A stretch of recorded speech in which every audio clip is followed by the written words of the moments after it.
Que a graça e a paz de Jesus esteja sobre o seu coração, sobre a sua vida. Isaías 46, já oramos por iluminação e continuamos dizendo como Samuel: fala, Senhor, o teu servo ouve. Precisamos ouvir a voz de Deus. Isaías 46. Todos acharam? Diz assim: Bel se curva, Nebo se abaixa. Os ídolos são postos sobre os animais, sobre as bestas. As cargas que costumáveis levar são canseira para as bestas já cansadas. Esses deuses juntamente se abaixam e se curvam, não podem salvar a carga, eles mesmos entram em cativeiro. Ouvi, ó casa de Jacó, e todo o restante da casa de Israel, vós, a quem desde o nascimento carrego, e levo nos braços desde o ventre materno. Até a vossa velhice, eu serei o mesmo, e ainda até as cães, eu vos carregarei. Já o tenho feito, levá-lo-eis, pois carregar-vos-ei e vos salvarei. A quem me comparareis para que eu seja igual? E que coisa semelhante confrontareis comigo? Os que gastam ouro na bolsa e pesam a prata nas balanças, assalariam ourives para que façam Deus, e diante deste se prostram e se inclinam. Sobre os ombros o tomam, levam e põem no seu lugar, e aí ele fica. No seu lugar não se move. Recorrem a ele, mas nenhuma resposta ele dá, e a ninguém livra das suas mãos. Lembrai-vos disso e tende ânimos. Tomai-o a sério, ó prevaricadores. Lembrai-vos das coisas passadas da antiguidade. Eu sou Deus, e não há outro. Eu sou Deus, e não há outro semelhante a mim. Desde o princípio anuncio o que há de acontecer, e desde a antiguidade as coisas que ainda não sucederão. Que digo?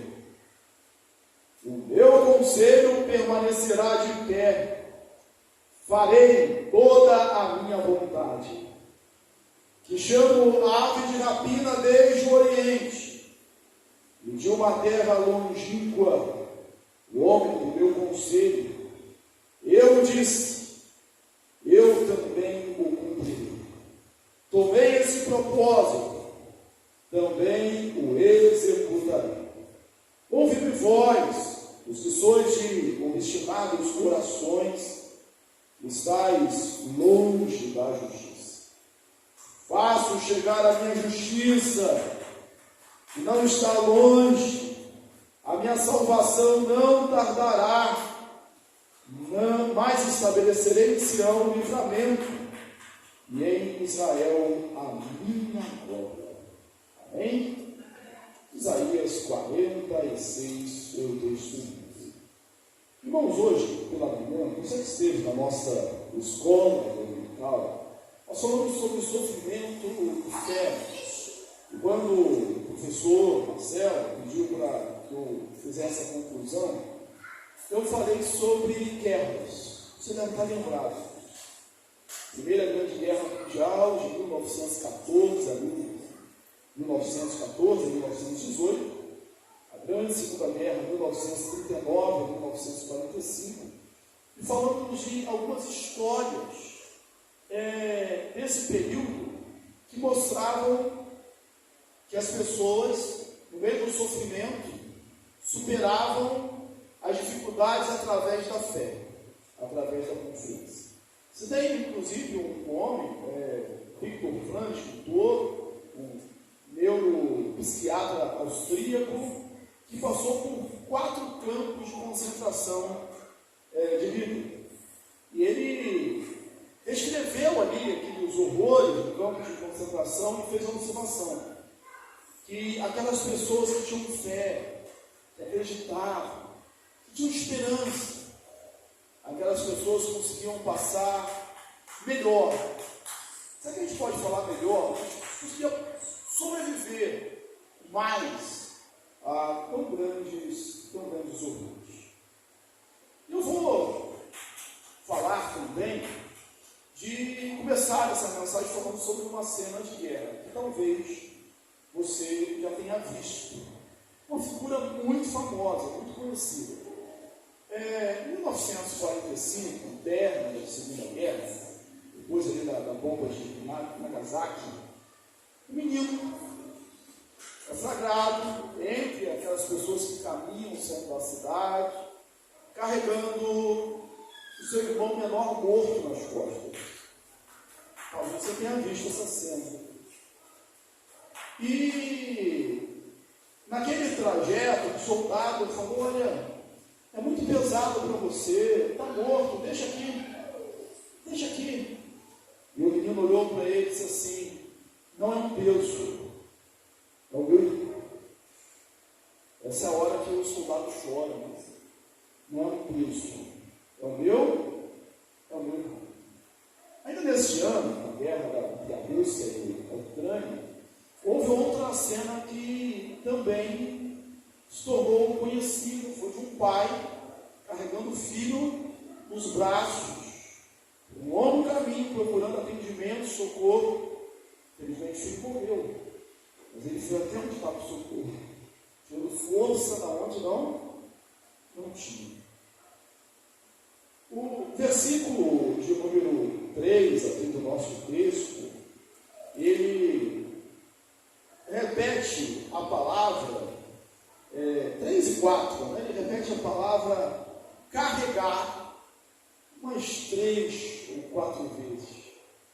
Eu te carrego, eu deixo o ventre materno te carregar, e te carregarei até as cânias, até a velhice.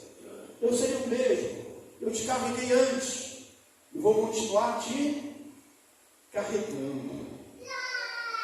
Por vezes, nós estamos tão cansados, nós estamos tão aflitos, exaustos, as coisas não estão muito bem, que a gente precisa de alguém para nos carregar. E por mais bem intencionados e por mais que reúnam forças, os nossos pais, homens como nós, irmãos, amigos, família, todos eles têm um limite. Todos eles têm um limite. A limitação faz parte da nossa natureza humana. Agora o nosso Deus é ilimitado. O nosso Deus é supremo. O nosso Deus é onipotente. O nosso Deus é grande demais. Ele é imensurável. Ele não se cansa. Ao contrário, conforme diz o texto de Isaías, ele faz forte o cansado e multiplica as forças a quem não tem nenhum vigor. E vou colocar um título, um tema, para a gente repetir algumas vezes, para você repetir, quem sabe, durante a semana, que é: Deus nos carrega. Deus é o Deus que nos carrega. Esse de manhã, a mensagem matutina, eu peguei lá em Deuteronômios, capítulo de número 33, versículo 27, que diz assim: o Senhor, o Deus eterno, é a tua habitação. Ele põe os braços por debaixo de ti, e põe os seus braços eternos por debaixo de ti. Ou seja, ele te carrega, ele te levanta, ele te ergue. Quando essa passagem de Deuteronômio, capítulo 33, são as últimas palavras de Moisés. É o dia da morte de Moisés, o grande líder de Israel. E aí talvez houvesse algumas dúvidas, alguns temores. Olha, Moisés vai morrer. Aliás, o livro de Josué começa assim, né? Moisés, meu servo, é morto. O líder está morto. Mas Moisés fala, olha, sabe por que você vai sobreviver? Sabe por que você vai perseverar? Sabe por que esse não é o fim da sua história? Sabe por que aqui não há um ponto final na sua história, na sua vida? É porque Deus é a tua habitação.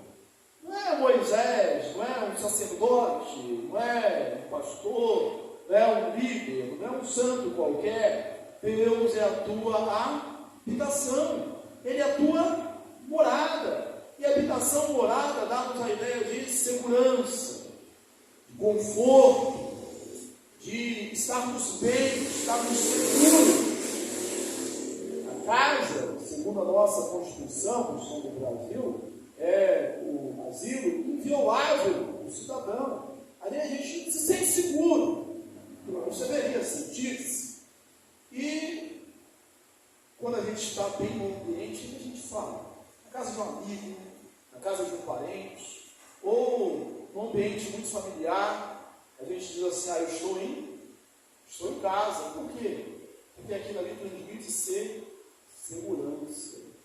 Salmo 91, no meio das dificuldades, no meio das lutas da vida, é bom a gente orar como o salmista orou. Aquele que habita os esconderijos do Altíssimo e descansa a sombra do Onipotente, diz: o Senhor é o meu baluarte, Deus meu em quem confio. E aí, voltando lá para Deuteronômio 5:3, 27, ele põe os seus braços eternos por baixo de ti. Ou seja, ele te carrega no colo. Você é criança que gosta de colo? Deus é o Pai que te dá colo. Em outro lugar, o salmista diz: como uma criança se aquieta nos braços da tua mãe, como essa criança é a minha alma, Pai. Então nós precisamos estar assim, como crianças, indefesas. Falar de criança, isso é indefeso. A gente encontra graça diante de Deus, favor diante de Deus, segurança do Senhor. Deus Altíssimo é o teu refúgio. Põe os braços por baixo de você, ele te carrega. Não dá para lembrar desse texto sem pensar naquele poema, né? As pegadas da lei. Você conhece? Quando a pessoa morre, né? Uma pessoa que tenha morrido, é uma história apenas, e as cenas da sua vida vão passando. E para cada cena há 2 pares de pegadas. E há alguns trechos que há só um par de pegadas. E a pessoa questiona Deus e diz assim: Senhor, você prometeu que estaria comigo? O Senhor estaria comigo todos os dias? O Senhor me sustentaria? E eu observei cenas passadas que nos momentos mais difíceis só havia um par de pegadas na areia. E Deus olha para aquela pessoa e diz: foi exatamente nesse momento que eu te carreguei os braços, quando você não podia. Então Deus é o Deus que nos carrega em todas as situações, em todas as circunstâncias, em todos os momentos. No meio das maiores tempestades, das maiores lutas da vida, sim, Deus é o Deus que sempre nos carrega, o Deus que nos sustenta, irmãos, com seus braços fortes. João, o apóstolo, diz que das mãos do Pai ninguém pode tirar. Ninguém pode tirar diante da mão de Deus. Ninguém, absolutamente ninguém. O texto que nós lemos aqui em Isaías 46, o contexto é o mesmo que a gente tem pregado aqui na igreja. Já pegamos o capítulo 45. E no capítulo 45 eu comecei destacando que, por 12 vezes, no mínimo, aparecia ali a expressão: eu sou o Senhor e não há outro.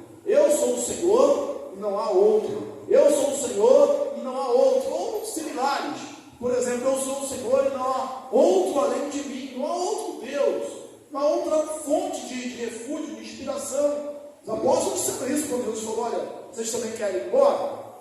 Eles falaram: para quem nós vamos? Só tu tens as palavras de vida. Só tu tens as palavras de vida eterna. Não há outro. E aqui nesse capítulo 46, versículo 5, aparece mais uma vez essa distinção: Deus é o Senhor, não há outro. Ele fala: a quem vocês vão comparar? A mim. O contexto é: o povo de Deus tinha pecado. Isaías profetiza durante cerca de 40 anos. Logo lá no início do profeta, a gente vê que ele profetizou nos anos do rei Uzias, Acais, Jotão e Ezequias. Ele falou de coisas da sua época, do seu tempo, e fez profecias para mais de 150 anos depois dos cativeiros, o retorno do cativeiro. E o cativeiro de Israel, o Reino Norte, acontece em 720. O cativeiro do Reino do Sul acontece em 586 a.C. Eles são levados para a Babilônia. E aí, irmãos, parece que não há mais jeito. Não há mais solução.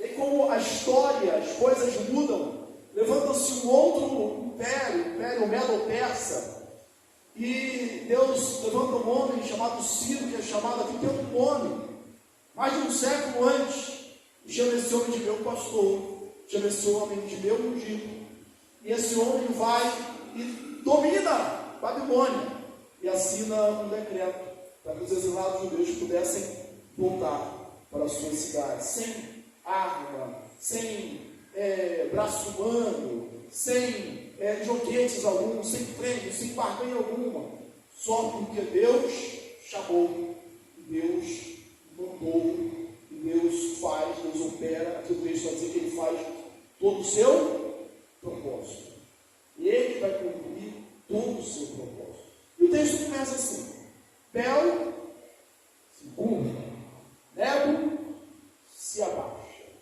Quem é Bel? Quem é Nebo? Deuses da Babilônia. Alguns dizem que Bel é outro nome para Marduk. Bel é Senhor. Você deve estar lembrado que quando Daniel e seus amigos foram levados para a Babilônia, os seus nomes foram mudados. Daniel foi para Belsazar. Cada nome dizia.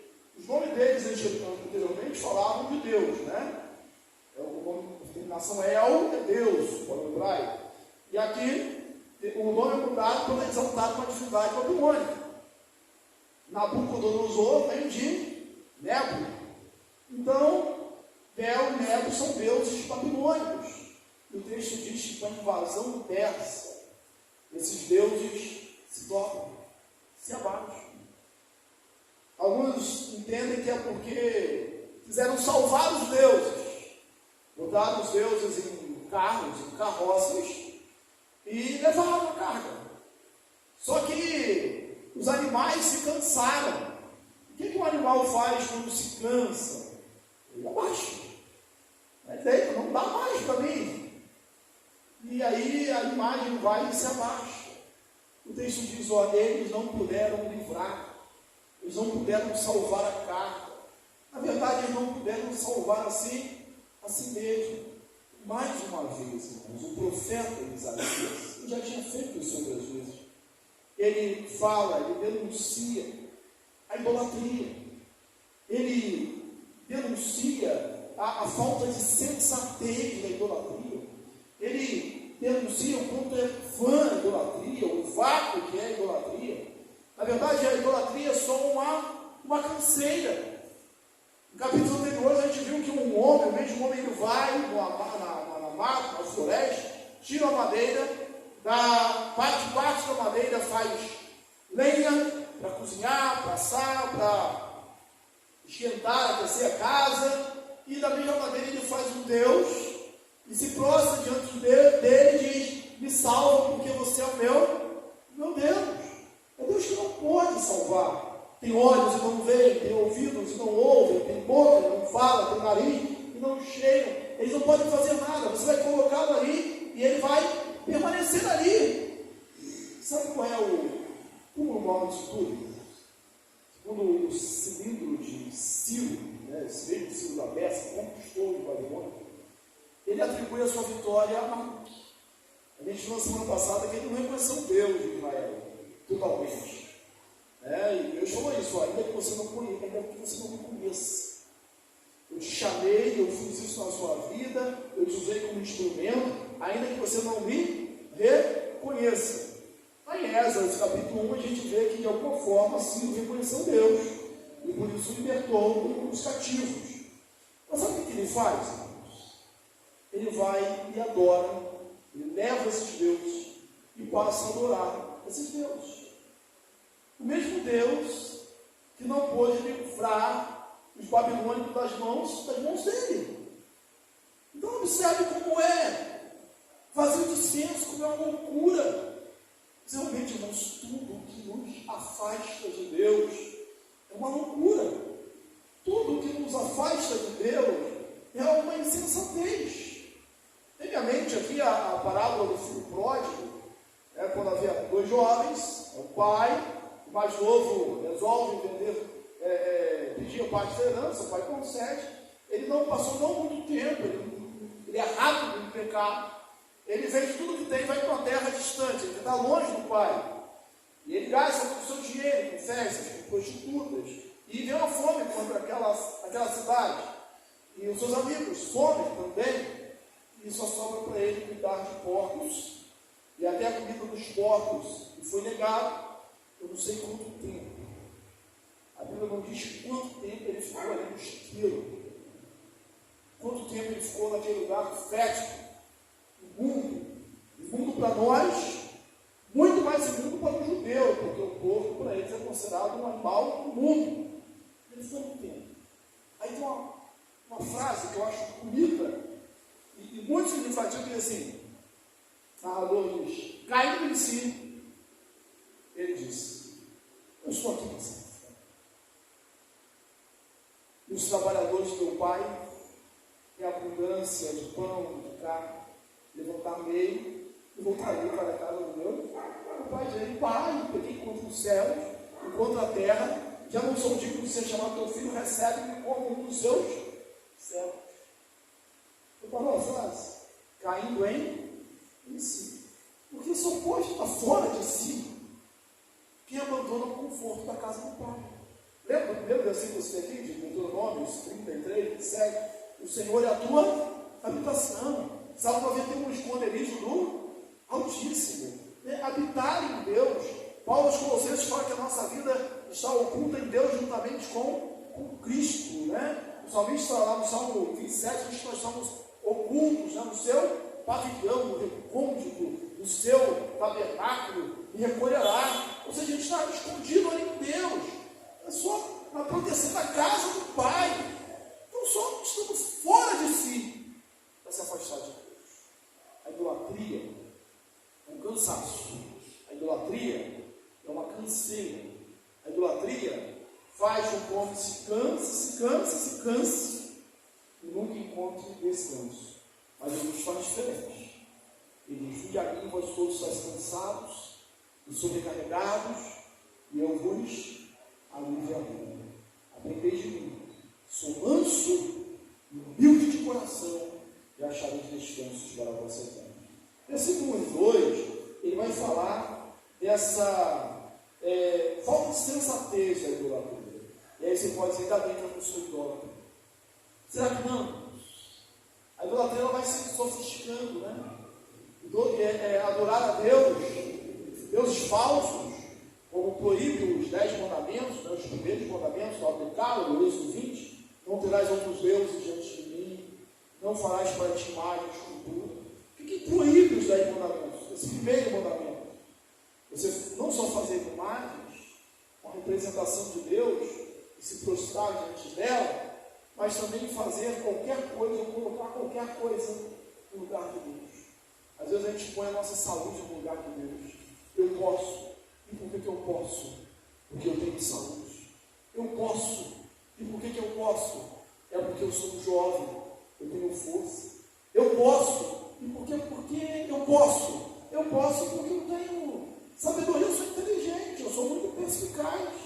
Eu posso porque eu sou bem preparado, eu sou capaz. Eu posso porque eu tenho estudo. Eu posso porque eu tenho uma família.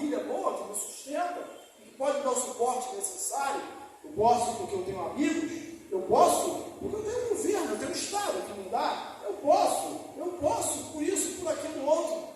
E a gente põe uma porção de coisas como ídolos no lugar de Deus. Às vezes, o ídolo dessa geração é o entretenimento, a cultura, né, a distração. Não, isso aqui é meu Deus, é onde eu tenho todo o meu alívio, meu lazer, meu descanso, meu bem-estar. Tudo que você coloca no lugar de Deus é uma idolatria.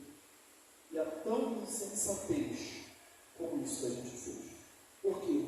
Porque não vai poder salvar, não vai poder ajudar, não vai poder fazer nada por você.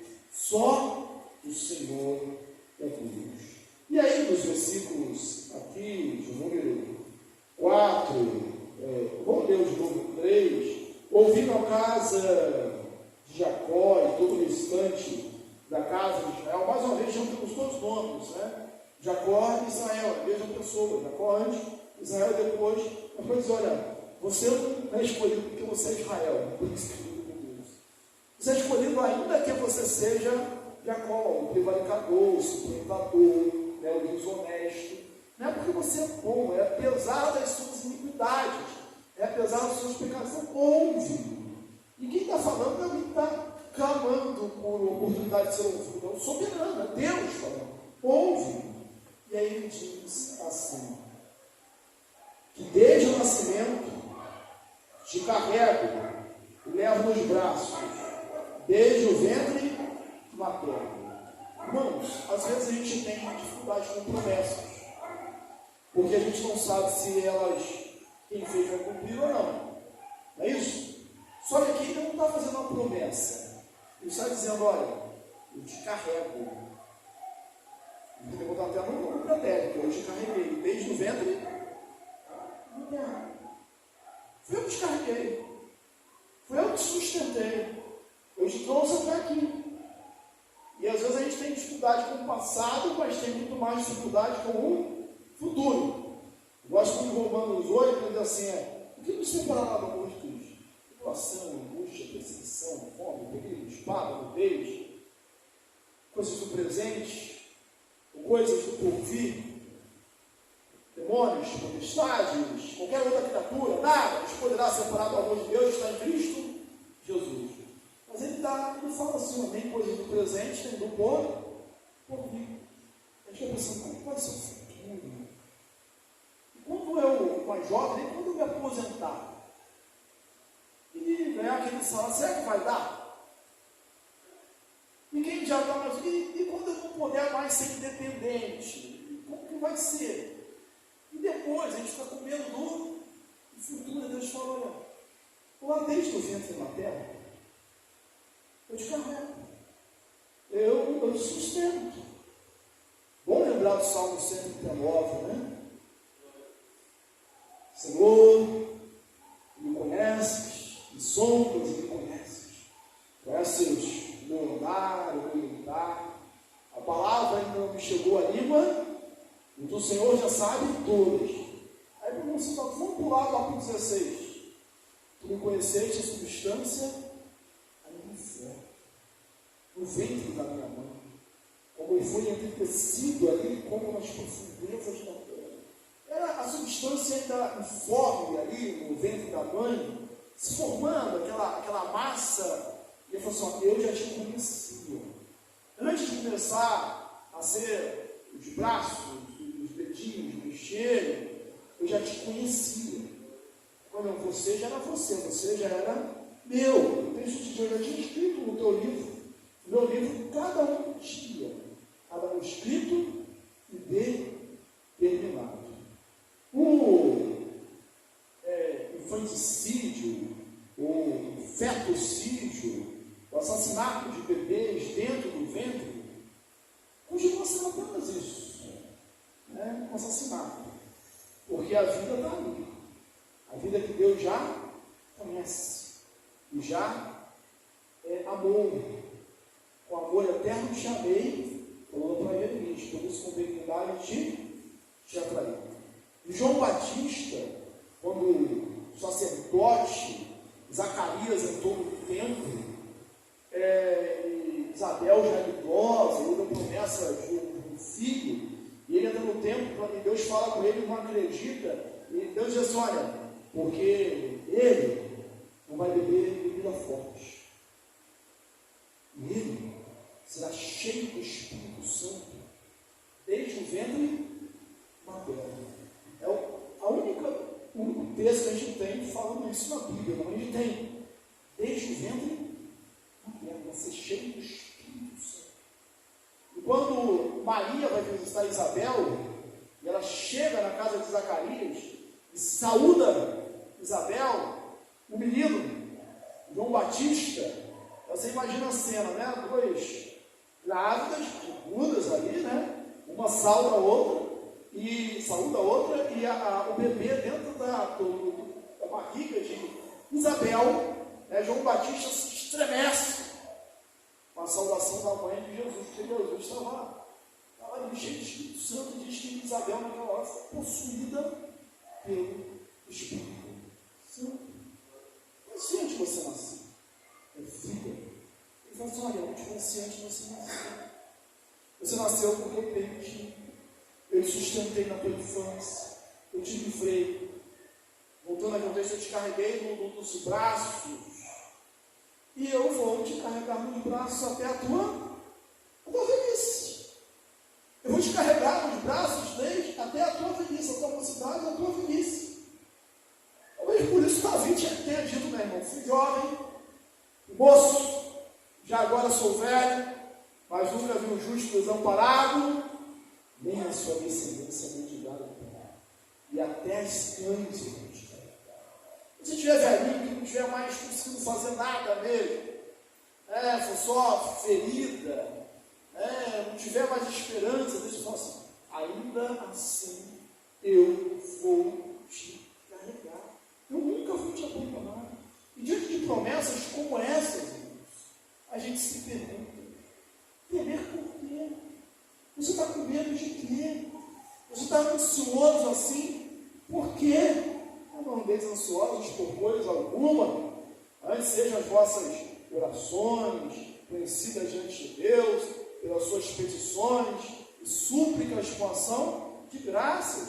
Paulo fala isso, Jesus ensina, olha os pássaros no céu, não semeiam, não colhem, não ajuntam em celeiros, contudo o vosso Pai Celeste sustenta. Olhai os lírios do campo, eles não descem, não fiam, não costura. Mas eu digo que nem Salomão, em toda a sua glória, se deixou de ver. Não anda ansioso. Você, por mais ansioso que esteja, não pode acrescentar um pouco. Um dia, o curso da sua vida, não pode fazer um cabelo nascer e cair. Eles bastam o seu próprio mal. Viva o dia de hoje. Está com medo de quê? Deus falou que sustenta desde o ventre materno. Ele estava ali contigo. Quando ninguém te entendia, que você não sabia falar ainda, Deus já te entendia, Ele já conhecia, Ele já sabia tudo. Quando ninguém te compreende hoje, Deus sabe, Deus te compreende. Não quer dizer que Ele concorda com você, mas Ele te compreende, Ele te ama, Ele te sustenta, e até a velhice. O futuro, que às vezes é incerto, na ótica humana, mas no plano de Deus não tem futuro. Para Deus tudo é eterno presente, Deus não está na linha do tempo. Por isso que a gente fala que é esperança para nós, eu só espero, mas já está lá, Deus já sabe. Então, para quê?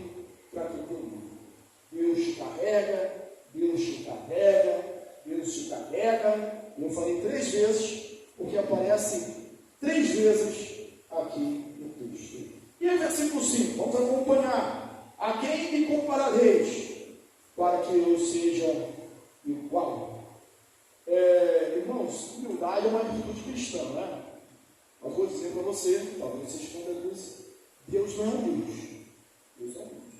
Ele diz apenas assim, eu sou todo poderoso. Eu sou. Ele não era, a gente que fala eu era, né? Eu era mais jovem, mais forte, mais bonito, mais inteligente, mais paciente, etc. Então a gente fala, eu serei, né? Eu serei mais pensativo, mais atento, eu serei mais rico, serei. Né?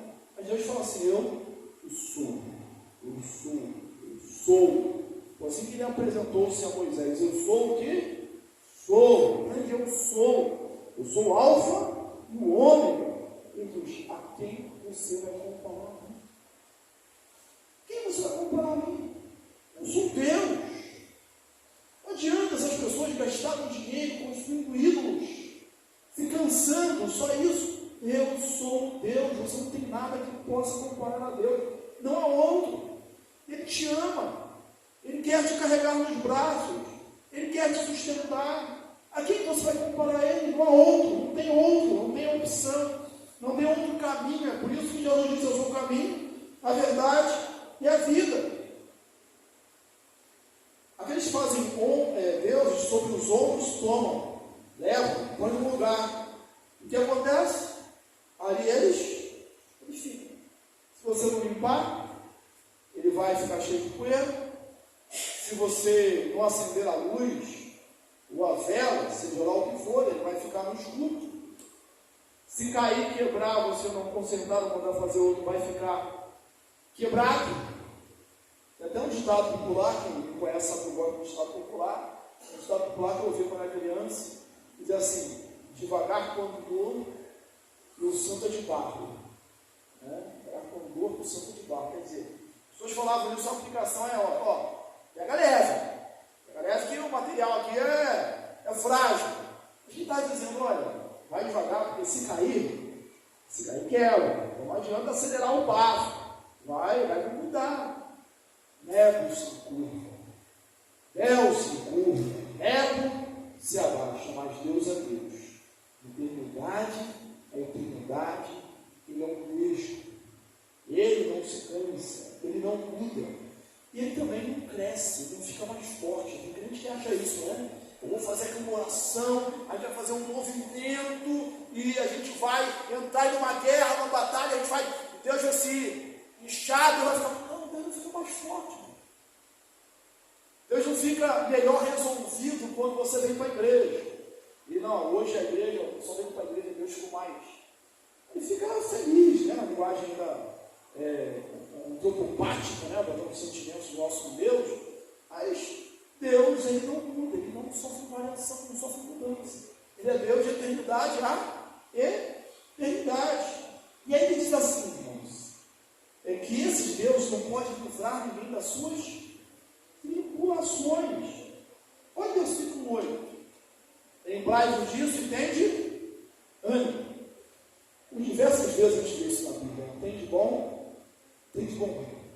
Seja forte e corajoso. Alguém contou isso, tem 366 vezes nas Escrituras. É um bom ânimo para cada dia da vida. E como isso contrasta com algumas afirmações que a gente ouve de nossos irmãos, né? Às vezes nós mesmos falando, eu estou desanimado. De repente é porque está ouvindo coisa errada. Né? Então, ouve isso aqui. Ouve que eu te carrego. Ouve que eu te sustento. Lá eu já sustentei, antes de você nascer, no ventre materno, até aqui eu sustentei, até aqui nos ajudou o Senhor, por isso estamos alegres, e eu vou te sustentar até o final da vida. Fui moço, sou velho, nunca vi o justo desamparado, nem a sua descendência mendigar um pão, ele vem ao teu socorro. Então lembrai-vos disso, encha o seu coração disso, transborde da palavra de Deus, alimente-se da palavra de Deus, fortifique-se na oração e tenha bom ânimo. Talvez o seu desânimo seja porque você está se enchendo de coisa errada. Em Mateus 12 fala que a boca fala porque está cheio o coração. Então encha o seu coração de coisas boas. Jeremias disse também, não foi? Quero trazer a memória aquilo que me possa dar esperança. Mais uma vez de novo, lembrai-vos das coisas passadas da antiguidade. Irmãos, ele está falando aqui para Israel que sairia do cativeiro babilônico. Então Israel tinha algumas coisas de antiguidade para lembrar. Não veja a história de como Deus chamou Abraão e fez dele uma grande nação. Uma família se transformou uma nação. Saiu do Egito depois, foi para o Egito, 70 pessoas, e saíram de lá, multidão, milagre. Deus faz um milagre. Lembra os 400 ou 430 anos de cativeiro no Egito, escravidão? Lembra das pragas? Lembra do Mar Vermelho? Lembra da rocha de Refidim que deu água? Lembra de Mara, as águas amargas se transformaram em água doce? Lembra dos estavam com fome que eu mandei pão do céu?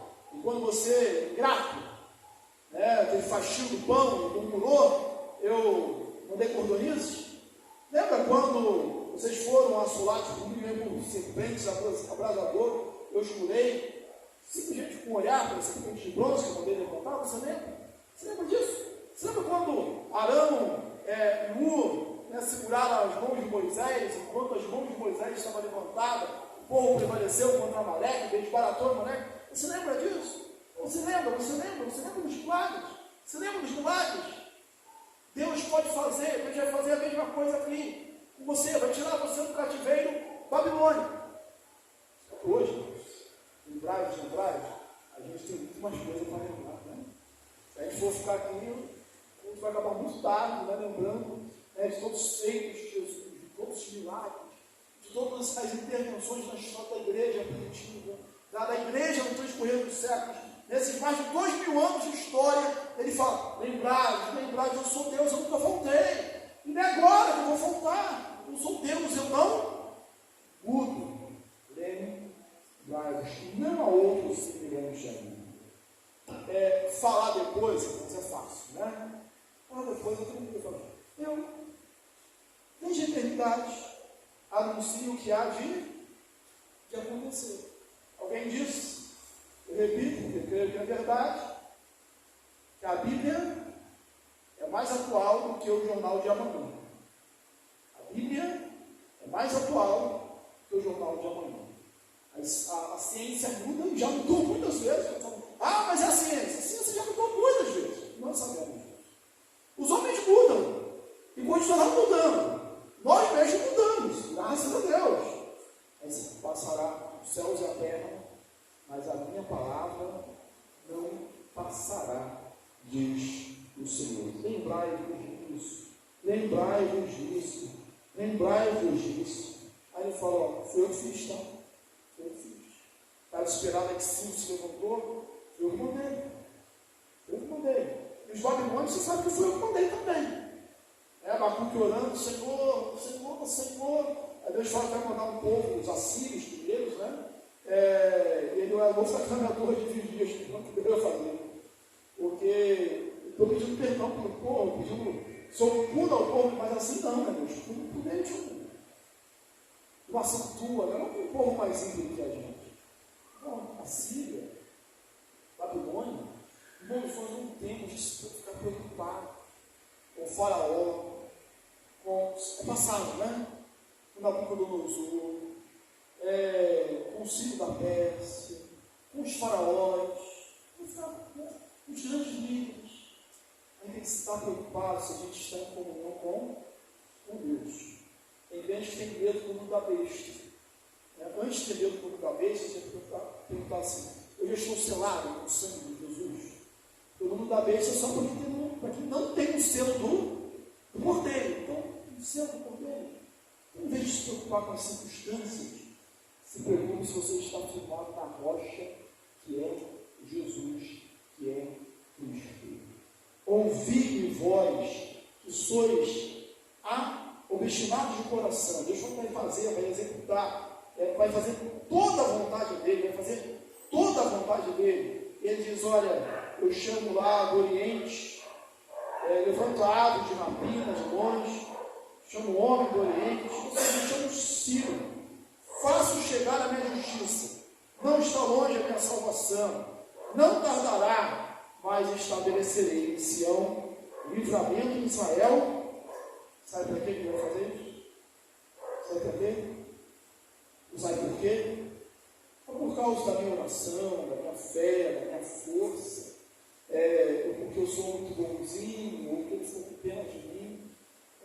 misericórdia mesmo. Mas a razão pela qual ele faz tudo isso, nos sustenta, nos ama, nos guarda, nos protege, é apenas um motivo a mais para a gente descansar. Entregue o teu caminho ao Senhor, confia nele, e o mais ele fará, descansa nele, ele vai ser a sua salvação. Ele vai chamar de longe a sua justiça, a sua salvação. Ele vai estabelecer essa reputação para a minha glória. Para a minha glória. Para a minha glória. Deus cuida da glória dele. E ele vai nos sustentar. Ele vai te carregar no seu braço, no seu colo, para a glória dele. Então confia, descanse.